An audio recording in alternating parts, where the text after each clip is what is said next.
Nderuar miq, do të flasim për protestën.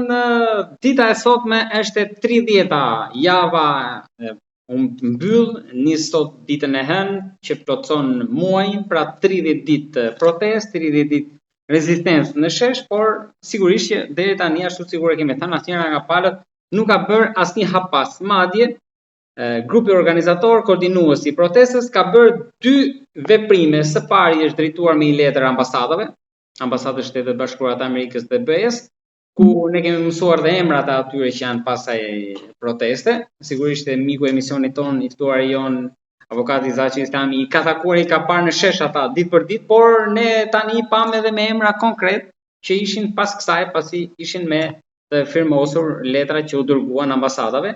Sigurisht që kemi edhe një tjetër vendim të fundit të grupit, duke shpallur nëpërmjet rrjeteve sociale dhe një platformë ku secili mund të aplikojë për të bërë pjesë e kuvendit kombëtar, edhe që më pas ky kuvend, ky institucion nga populli do të zgjedhë një qeveri. Pra emrat po kërkohen nga populli, nga diaspora për qeverinë teknike. Për gjitha këto ne do të flasim me mikun e emisionit ton, avokatin Zaçi Islami. Avokat, përshëndetje dhe faleminderit shumë. Faleminderit për ftesën. Avokat, ne do ta nis me mesazhet e falënderimit që më kanë ardhur në faqen tonë nga intervista e fundit, ku qytetarë të shumë, unë e vendos theksin gjithmonë më shumë tek ata nga diaspora dhe Shtetet e Bashkuara, që ju përkrahin dhe ju falenderojnë për shprehjen e mendimeve troç, ashtu sikur ju i merrni nga sheshi dhe nëpërmjet kësaj kamera ja përcjellni atyre që nuk kanë mundësi që të jenë aty. Faleminderit avokat. Faleminderit për atë përcjellje të përkryer, të shkëlqyer dhe të shëndetshme që i bën intervistave të mia në media, dhe veçanërisht një falënderim të jashtëzakonshëm do t'u dërgoj emigrantëve shqiptarë në Shtetet e Bashkuara të Amerikës, kryesisht dhe në Evropë natyrisht, sepse ata e din mirë dhe unë i di mirë se si dhe çfarë gatuhet nga kriminalët e Beogradit që nga 1921 deri më sot në Shqipëri. Avokat, siç ju thash edhe pak më lart, është hapur thirrja për kuvendin kombëtar për aplikime, zgjedhja do bëhet nëpërmjet popullit në shesh, që më pas një grup, nuk e di 100, 200, sa do të jenë 500, sigur u artikulua edhe në fundjavë nga njëri nga protestuesit që mori fjalën në podium, në shesh përballë kryeministrisë, do të zgjedhin edhe qeverinë teknike. Tani si u duket ky hap, avokat, se deri tani një pjesë e opinionit kritikonte faktin që pse nuk po shkon më tej për te protestës për zgjedhur pra institucionet e veta kjo lëvizje. Tani kjo lëvizje këtë hap e ka bërë. Është një hap i shkëlqyer, demokratik, qytetar, njerëzor, i domosdoshëm aktualisht, madje mund të thosha edhe një çik i vonuar, po s'ka problem, prap më mirë vonë se kurrë, dhe unë shpreh nëpërmjet ekranit tuaj shpreh gatishmërinë dhe devotshmërinë time për të marrë pjesë në cilin do nga forume që do dalin nga protesta, dhe do të kontribuoj me mish me shpirt sa të kem shpirt i gjallë për marrëvajtjen e këtij vendi, për zhdukjen e këtyre gjarprinjve helmus që kanë uzurpuar parlamentin shqiptar, që janë 140, dhe Shqipëria të marrë rrugën e duhur për të zhvilluar shqiptarët, për të kthyer bashkomasit tanë në pronat e tyre, në tokat e tyre, në shtëpitë e tyre, në fshatrat e tyre, dhe për të mos lejuar më këtë krim që po bëhet. Duhet të thënë një gjë. Është hera e parë, unë nga në për këto bisedat që kam bërë me juve, nëpërmjet videove që kam bërë me juve, kam kërkuar në mënyrë të përsëritur sot e 2-3 vjet më parë, dhe kam thënë, ore, pse nuk po zgjohet ky popull, më çe ka gjetur, ç'ish kjo anestezi, ç'ish ky gjumë letargjik, mëzuri gjualesh dhe ju jeni dëshmitar, për këtë dhe janë e video që keni regjistruar. Nëpërmjet këtij kanali i keni shkundur. Dhe desh Zoti i Madh, shqyr më në fund, u ngrit në mënyrë më të shkëlqyer të mundshme, se po ti llogaritësh si numër që nga data 1 qershor deri tani i kanë kaluar protestuesit, i kanë kaluar 3-4.000 vetët. Pra, do të thotë që 800.000 veta që thotë ai 3-4 milion, më fal, jo bise, lapsus. Pra e kanë kaluar 4 milion vetët. Pra 800.000 vetët që tha ky krye kriminali i këtij vendi që do përgjigje të rëndshëm, ky hebreu, se është hebre, Dirama e ka thënë në mënyrë të përsëritur dhe po e them prapë dhe po është burr të dalë ta kundërshtoj ose të nda vërtetoj origjinën ku e ka. Dhe ky i shërben interesave jashtë shqiptare, jashtë komit dhe popullit shqiptar. Pra, më në fund, njerëzit u zgjuan, shqyqyr të madhit Zot. E falenderoj Zotin natë e ditë për këtë zgjim të lahtarshëm, të jashtëzakonshëm, të fuqishëm që i bëri popullit shqiptar dhe që populli shqiptar më në fund e kuptoi që kjo është rruga e zgjidhjes dhe kjo është rruga e zgjidhjes. Edhe pse kanë dalë disa, del ndonjë korba ose ndonjë sorr, edhe thot mos dilin protestot, se protestën e komandon ai e ky. Nuk më duhet kush e komandon protestën. Ja si doli qartësisht se kush e komandon ka protestën dhe çfarë kërkon protesta. Dhe si do krijohet qeveria teknike. Dhe jo siç pretendohet një qeveri teknike të krijuar kulisave të zyrave të Diramës apo të Sali Berishës. Pra, u ngrit populli, është bërë thirrja. Do t'i përgjigjem kësaj thirrje me mishe me shpirt. Unë nesër kam gjyqin i Gjirokastër dhe në darkë jam në Tiranë. Pra, avokat, ju jeni gati të merrni përgjegjësi?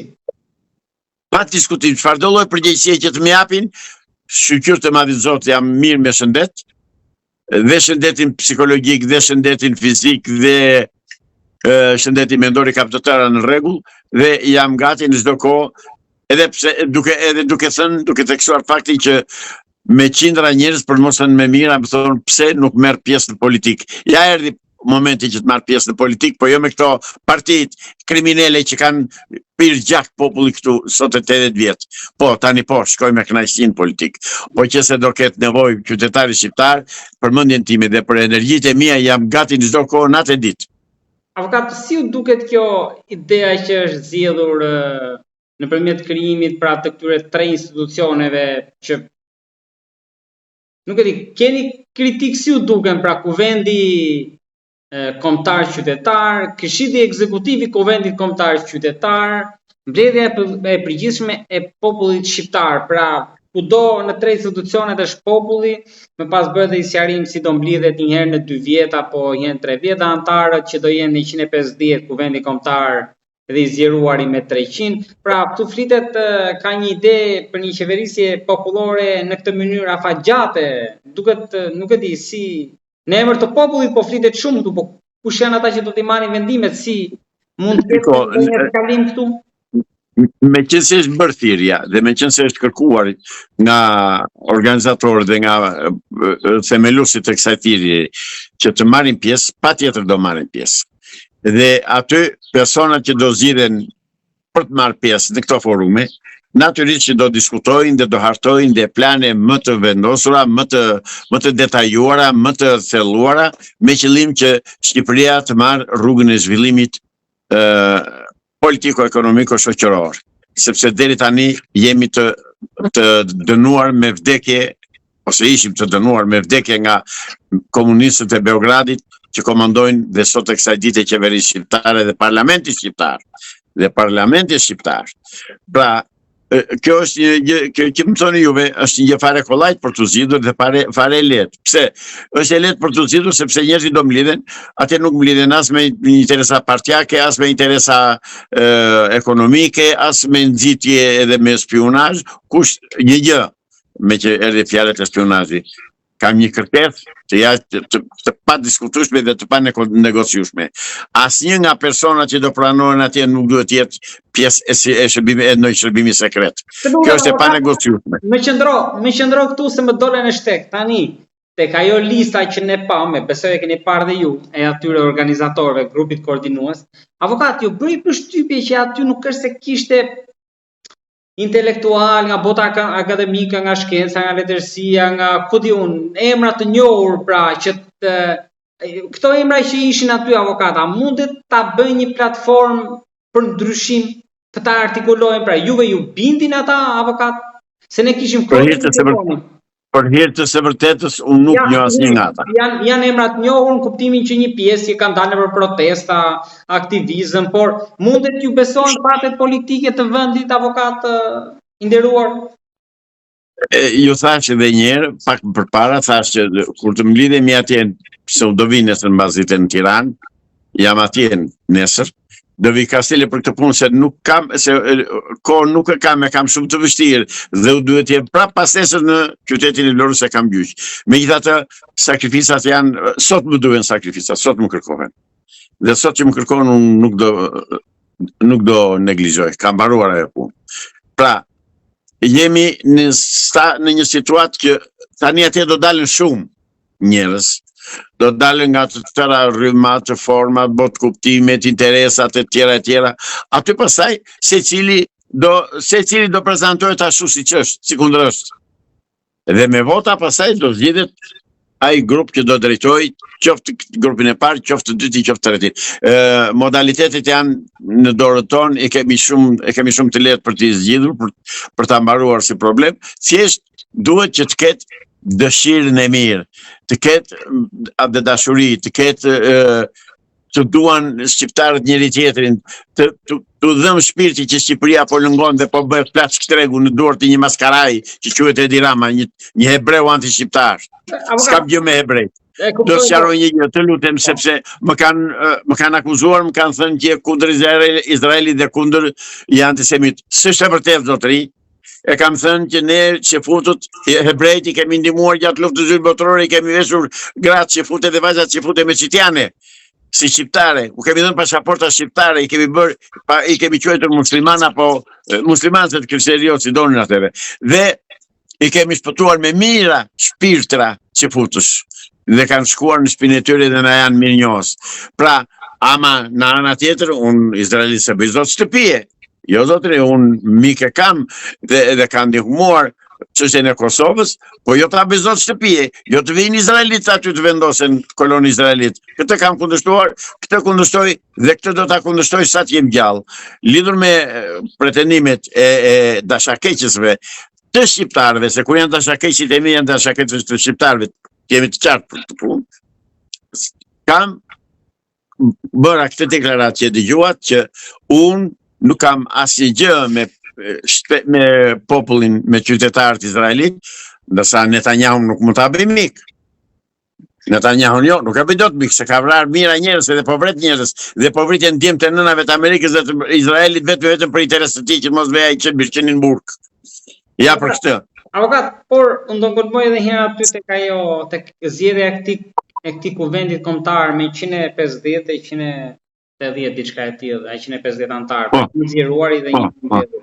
Ky kuvend më pas do zgjedh qeverinë. Po tani, a mundet të ketë ngrihen dyshimet e faktit që antarët e këtij kuvendi, organizatorët thonë na shkruani në WhatsApp apo në rrjetet sociale, pra si mund zgjidhen, ku mund të jetë transparenca që ata kërkojnë për qeverinë, tani tjetër transparenca për zgjedhjen e këtyre antarëve në këtë mënyrë e para dhe e dyta, këta tani do zgjedhin qeverinë pastaj. Me 20-21 antarë të kabinetit, diçka e tillë. Tani, shikoj, nuk duhet 20 edhe 30, po maksimumi janë të domosdoshëm dhe të mjaftueshëm 12 veta, 11-12 veta. Kaq janë të domosdoshëm dhe të mjaftueshëm. Pastaj për modalitetet të tjera aty jemi. Njëherë të ulemi dhe ta hedhim hapin e parë, pra të mlidhemi nesër ose pas nesër kur e kanë vendosur ata do të rinjt atje, unë do vi do marr kontakt me ta, ju do më dërgoni një telefon të tyre që të bisedoj me kush është organizatori ose kush është një nga krerët e atij grupi aty që kanë krijuar këtë forum, por ndërkohë po ju them që kenë kujdes nga thirrjet destabilizuese që thonë mos dilin protest. Jo, ne në protest do dalim jo për të vrarë për të prerë, por ne në protest do dalim që të rrëzohet kjo klik gangsterësh dhe hajdutës që po vjedh pronat e shqiptarëve. Dhe nuk dalim as me armë, as me lopata dhe me shatra siç thot ai Beni. Sfurqet, jo, s'kemi nevojë për ato. Ne do dalim atje të zëm frymën, si zëm frymën tamam, mos s'ken mundësi të hynë në zyra, ja këtë do bëjmë. Edhe do ta bëjmë këtë, e kemi bërë do ta bëjmë. Avokat, por është lakuar shumë media që frika që në moment që do dalë koka e kësaj proteste, do të goditet. Po tani që dolën grupi organizator dhe mënyra, forma, operimi, organizimi që ata kërkojnë, a mendoni që këtu mund të fillojë edhe përçarja, sepse nëse do zgjidhen 20 antarë qeverie, si do zgjidhen këta? Do jenë po nga sheshi? Do ketë nga diaspora, nga bota akademike? Si do zgjidhen këta? Kush do jenë këta? Kush do jetë kryeministri? Më dëgjo zotëri. E pare punës njerë që kjo është një ngjarje dhe kjo është një veprim politik që del direkt nga protesta mbar popullore. Dhe personat që do dalën atje, duhet të jenë personat të njohur me integritet dhe që t'i njohë dhe t'i pranojë opinioni publik shqiptar. Duke votuar opinioni publik shqiptar nëpërmjet mediave dhe mjeteve të informacionit, duke votuar për secilin, duke filluar nga unë i pari edhe nga të gjithë tjerët. Kusht të votimi duhet të bëhet me letër njoftimi, me kartë identiteti dhe me numër telefoni. Ndjes se po e ndërpres, ju e keni mirë, po këtu ka 30 vite që nuk njihen zgjedhje. Si do njihen këto zgjedhje? Jo, këto nuk janë zgjedhje, zotëri. Këtu nuk bëhet fjalë për zgjedhje, jo, e keni keq kuptuar. Këtu bëhet fjalë që të krijohet një grup për shpëtimin e kombit dhe ne ose Instituti i Politikave të interesit kombëtar e ka dërguar, e ka bërë programin, Komiteti i Shpëtimit Kombëtar e ka bërë programin, e ka bërë General Kolonel Hajri Limaj, e kemi dorëzuar në gjykatën përgjithësuese, i kemi formuluar dhe pikat, do flasëm nesër atje gjatë e gjërë me të gjithë zotërin kushdo që të vijë. Ne jemi pratë. Këtë dua të them unë se ata të sheshit thonë që ne kemi kuvendin tonë, ndoshta edhe qeverin tonë. Ju, me intelektualët, me shumë përvojë, eksperiencë, njohuri, dituri, e tjera, ju thoni që shiko, edhe ne kemi këto ide dhe pikpamjet tona. Tani si do shkrihen këto me njëri tjetër? Atëre, tavolina. Këto është zgjedhje tavolina, zotëri. Secili të dalë me programin e tij dhe këtë miratoj populli. Kam mbarë, unë kështu e mendoj unë. Nuk e di se çdo mendojnë zotërinjtë e tjerë që do marrin pjesë aty, por kështu e mendoj, që problemet i zgjidh tavolina, i zgjidh dialogu, i zgjidh shpallosja e programit dhe kuptimit të secilit prej ne që mendoj që do ulemi dhe do mendojmë që të zgjidhim problemin, të zgjidhim definitivisht problemin e demokracisë në Shqipëri. Sepse më lejo të lexoj diçka, të lutem, tek pikat për të qenë pjesë antar pra i kuvendit, duhet që të jesh adhetar, patriot e tjera, të njohin Skënderbeun, të jenë dakord parimisht për Shqipërinë etnike, të jenë dakord për të mbajtur bashkuar kuvendin, të jenë dakord për të zbatuar vullnetin e mbledhjes përgjithshme të popullit, të zbatojnë me përgjegjësi rregullorën e kuvendit, të mos kenë qenë zyrtar të lartë të sistemit të vjetër 80 vjeçar, tani kjo është çik vështirë këtu, zyrtar të lartë është evazive. Të jenë të mençur, zot të aftë, kjo tani si do përcaktoj që të jetë i mençur, i aftë, i zot njeri. Po dëgjoj një minutë. Aty kanë futur dhe gjëra të pa mend, do thosha unë, se nuk mund të thuash që General Kolonel Hajri Limaj me që ka qenë atashe ushtarake dhe nuk duhet marrë pjesë në drejtimin e vendit. Se këtu pikrisht është po shkohet drejt asaj tendencës që të thonë që qeverinë të Shqipërinë do ta drejtojnë të rinj. Jo zotëri, nuk drejtohet Shqipëria vetëm me të rinj. Sepse dikur do ta them këtë shkurtimisht me 5 fjalë, një mbret dha urdhër që të vriteshin pleqt. Dhe mlodhi gjithë rinin, u dha urdhër, tha, i keni vrarë pleqt, po dua, tha, deri nesër në këtë kohë të më sillni një litar për i lëre. Një djalë që kishte fshehur teatrin vete në shtëpi dhe i thot babait kështu i thot ka dhënë mbreti. Shkon nesër mëngjes thuaj mbretit i thot më jep pak morsër, kaq morsër nga dora jote dhe tjetrën do ta bëj unë. Kur vajti ai djalit e mbretit, mbreti i thot nxjerr babain që në birqeni, tha. Pra e thash këtë që këta të rinj sado që të dinë edhe të jenë të mësuar të shkolluar. Me këto, ja, eksperienca gjithmonë është e nevojshme.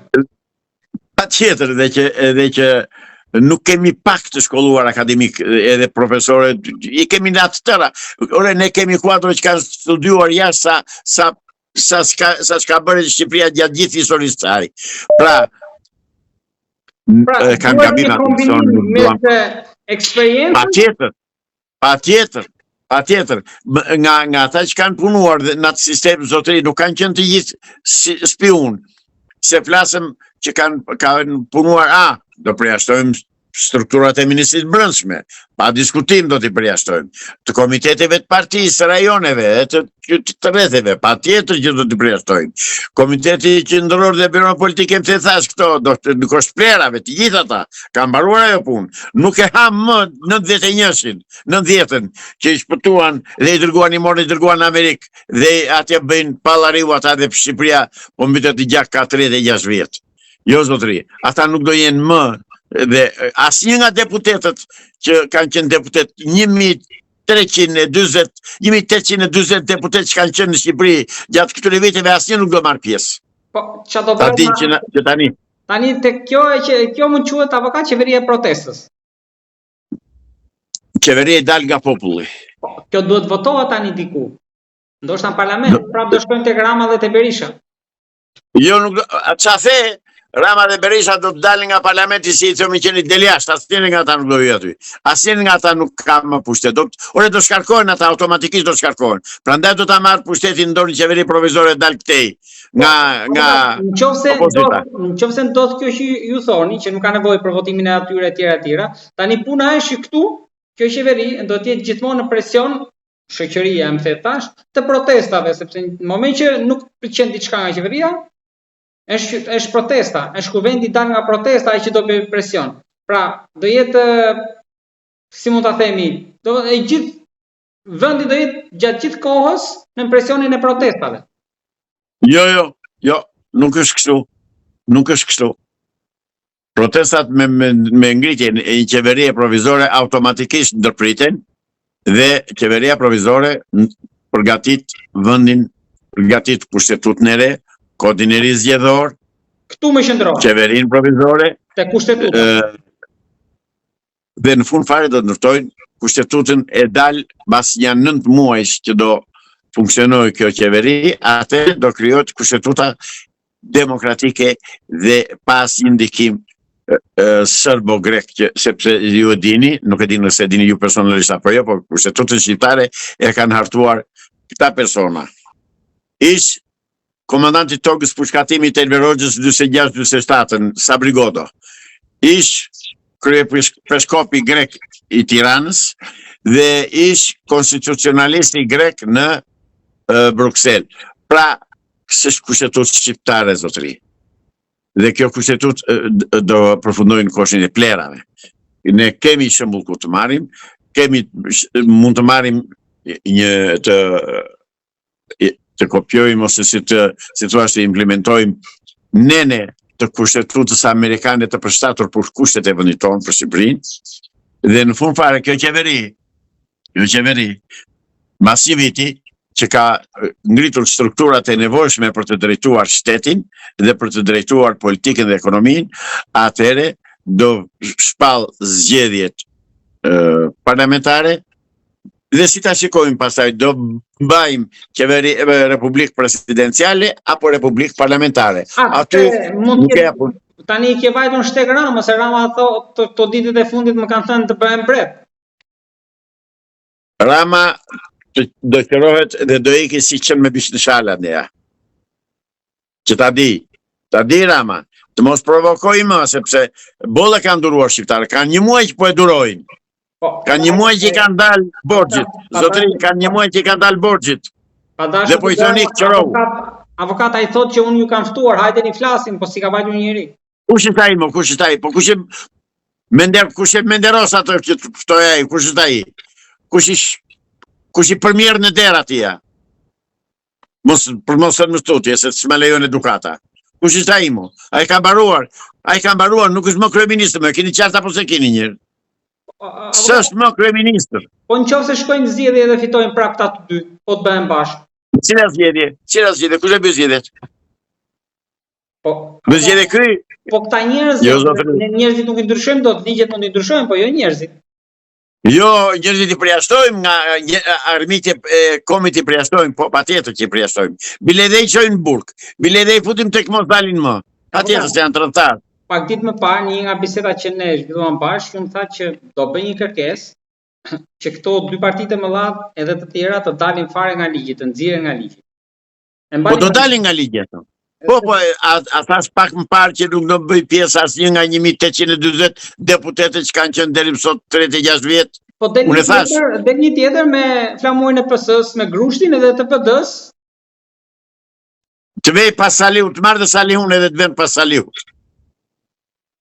Po atje nuk i pranon më njeri, se atje është vullneti i popullit. Dhe populli është prehu dhe tha Rama në burg, Salihu në burg. Ka të vend për doja. Apo do dalë ai një charlatan që kishte të mos bjerë Edi Rama na pushtetin kishte sot e pas atje një nga këta deputet të partisë demokratike të spionëve të sigurimit shtetit. Jo, zotëri, jo. Për Edmond Spaun, që nuk është më deputet, por në momentin që nuk është më pjesë pra e kuvendit me Partinë Demokratike, është shfaqur me qëndrimet e tij që një pjesë si cilësojnë si kritike ndaj Partisë Demokratike. Edhe ai vetë ka kritikuar brenda saj. Kur çafret ai është një bataksi, një spion, një langaraq që s'ka pikë në autoritetit dhe të personalitetit. Se këta as me veten e tyre nuk janë besnik. Se njeriu kur jep besën dikujt i thot po zotëri jam me partinë tënde, do të rri besnik partisë. Ose do dalë që në fillim kur partia është në pushtet, atëherë ti dalë dhe ti thot kështu semi dakord. Po jo kështu, tani që u mbyt ajo varka e Sali Berishës e dela e thot del kundra, një langaraq burr, e thot mos i ke Edi Rama thot. Në fakt ajo ka ngjallur shumë debate sot, nuk kanë munguar dhe komentet në rrjetet sociale për të. Ka qenë një nga lajmet që është xhiruar më shumë pak. Edhe për faktin që nuk është më pjesë e strukturave të larta të Partisë Demokratike dhe i bën thirrje kryeministit mos largohet, ndërkohë që para disa vitesh i thoshte pikërisht të kundërtën që tikte. E ka marrë urdhrin nga shefi i tij, nga ai plaku do zboru, nga ai kufoma politike që quhet Sali Berisha.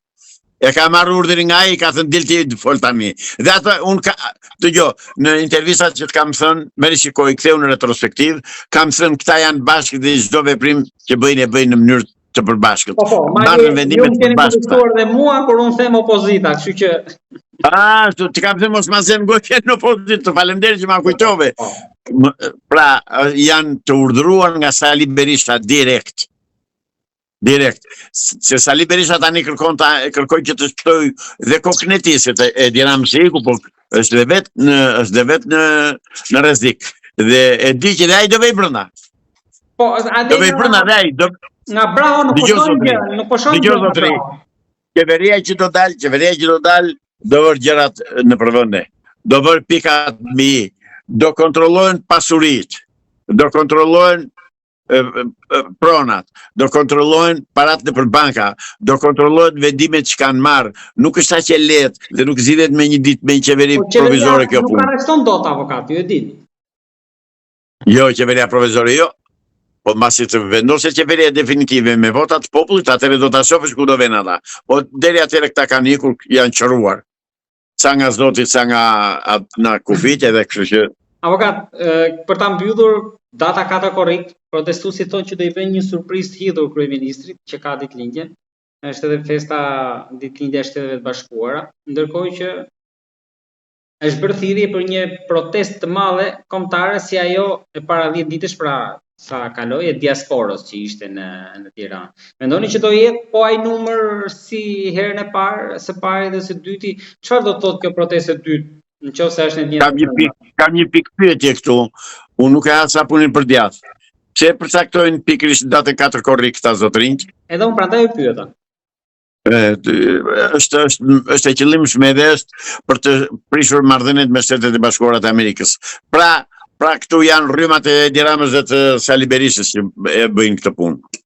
Dhe s'ka protest në 4 korrik. Data 4 korrik është festa e Shteteve të Bashkuara të Amerikës dhe ne do dalim me flamuj shqiptar dhe me flamuj amerikan për të festuar dhe për të uruar Shteteve të Bashkuara të Amerikës ditëlindjen e 280 sa bajtën në 1776. Ta anullohet protesta e 4 korrikut? Në 4 korrik jo, o ta bëjnë në 3 o ta bëjnë në 5, jo në 4 korrik. 4 korrik jo, nuk jam dakord.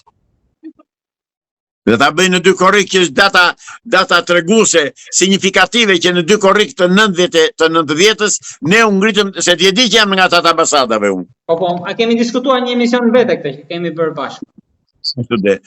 Në datën 2 korrik po, dakord, të dalim protestoj. Dhe unë nuk kam marrë vesh nga këta organizatorët e protestës dhe nuk më zhdojnë asë që përgjigje dhe po bëj pyetjen këtu direkt nga ju. Kush dha urdhër që mua të më përjashtoni dhe të mos më lejoni të rria në protest? Unë e di që nga mikrofoni, po edhe nga protesta ju kam përjashtuar avokat? Jo, mo që nga protesta, jo zotëri, mo që nga protesta, madje më kanë negjur me gjithë karrike, një Ilir Dedja dhe ca të tjerë dhe kur i thash, Dritan Hoxhë, Dritan Goxhaj, që i thash, ja di mbi emrin këti Ilirit ti, jo thash, a ishtë njeri u ipë, pik, do më thënë është ushtarimi kështë lafi. Dhe i thash faleminderit që u njohëm Dritan. Po, e keni sqaruar këto ditë avokat se ju më tha që jeni dhe kushuri? Unë e kam nip. Po. Babajnë e ti e kam kushërit dytë. Mirë, po këta janë njerëz që marrë urdhra nga të tjerë zotëri, unë jam i pavarur nga vetvetja. Unë e pyeta kush është ky se ti e ke në grup, po më thuaj, çfarë pati me mua? Dhe pse s'më tha askush? Dhe është për turp të tyre që nuk u ngritën dhe thoshin pse është përjashtuar Zoti Islami nga protesta, çfarë ka bërë? Nëse ka bërë ndonjë që nuk i takon shtetit dhe vendit tim, po te Skënderbeu gjyq. Të dalë atë të më bëjnë gjyq atë më thonë ke bërë këtë të keqe pratë përjashtuam na protesta. Jo zotëri, po aty ka ca rryma të cilën aty unë di dhe do dalën shumë shpejt që nuk duan që unë të dalë dhe të them ato të vërteta që u dhëmbin Salihu dhe Edi Ramës. Pra atë më larguan mua ndej. Dhe ai grupi atje është i këtyre të dyve Salihu dhe Edi Ramës. Avokat, ju bëm përshtypje që tek kjo e protestës, tek që është lançuar, nuk shikojnë në gjë që të jetë shkruar për Zvërnecin, ndërkohë që protesta për atë nisi. Të faleminderit, po unë prandaj i bëj me kënaqësi intervistat me juve, i nderuar gazetar. Më dëgjoni më mendje. Unë 3 herë që mora atë mikrofonin thash jam kundër shitjes së troje dhe shqiptare, kundër dhënies së pronave turistike Zvërnecin, Ishullin e Sazanit, e tjerë, kundër dhënies tyre atyre investitorëve që fut.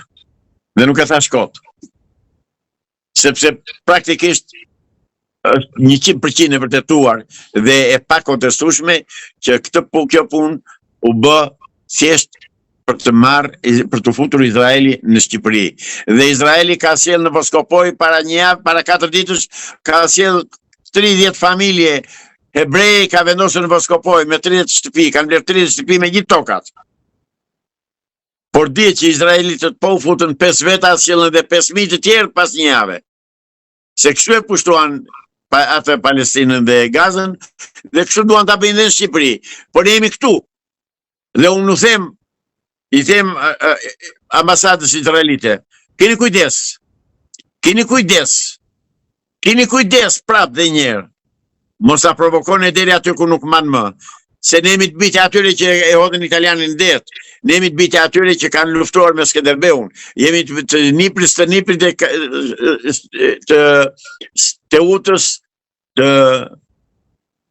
Bardhyllit, e të tjere trimave shqiptarë, të Aleksandrit Madh, Makedonis, pra, se Aleksandrit që e lirë, nuk je Makedon, pra, i them kësaj zdonjës ambasadore, që dolli dhe tha, ju nuk doni shqiptarët, nuk duan nënat e tyre, dhe që mohoi atë provokacioni që bëri me heqjen e flamurin nga njeri i ambasadës saj, që dolli hoqi flamurin dhe u fut përsëri brenda në ambasadë, i them që keni kujdes. Mos luani me zjarrin. Se po na provokuat, këmbë hebreu nuk do ngelet në Shqipëri. Këm hebreu, dhe nga ju që jeni këtu, kush ka ardhur, që kanë blerë jo shtëpim të thash, do t'i zëmë me shkelma t'i kim për jashtë, atë vend në det. Pra daj këtu të kemë kujdes. Të kemë kujdes, sidomos me blerjen e tokave. Avokat, për ta mbyllur, lutem më jepni një mesazh themi përpara muajit korrik, si mendoni që do vazhdoj i gjithë procesi i protestës, a do rezistoj më shumë si një muaj apo jo, sepse në Serbi ndërheqja Vučići që njoftoi 2 ditë më parë erdhi pas gati 1 vit e gjysmë protestash. Sa mendoni që do rezistoj qeveria, sa mendoni që do vazhdoj protesta, apo ndoshta edhe korriku, sepse një pjesë mendojnë që gushti po vi pushimet edhe korrik gusht mundet të sfumohet. Po ta them, nëse qeveria shqiptare dhe deputetët e komunën vazhdojnë të këmbgulin për të ndënjur pushtet, atëherë do dalin zvarr. Do zvarisen. Inati popullit ka vatur atje ku nuk man më. Dhe se atje në atë parlamentin kanë 50 ligj, po kanë dhe 5.000. Atje s'ka asnjë të mirë. Asnjë. Janë që të gjithë vegla të sigurimit shtetit dhe të partisë punës. Prandaj tiki një orën parë, unë këshilloj tiki, nuk kam thënë ikni. Ikni. Keni marrë, keni ngrënë, mos i hëngshi, mos i gëzofshi, po zhdukuni nga Shqipëria. Amnesti. More tikin të qëron, mos ta bien më në qaf aty. Tikin.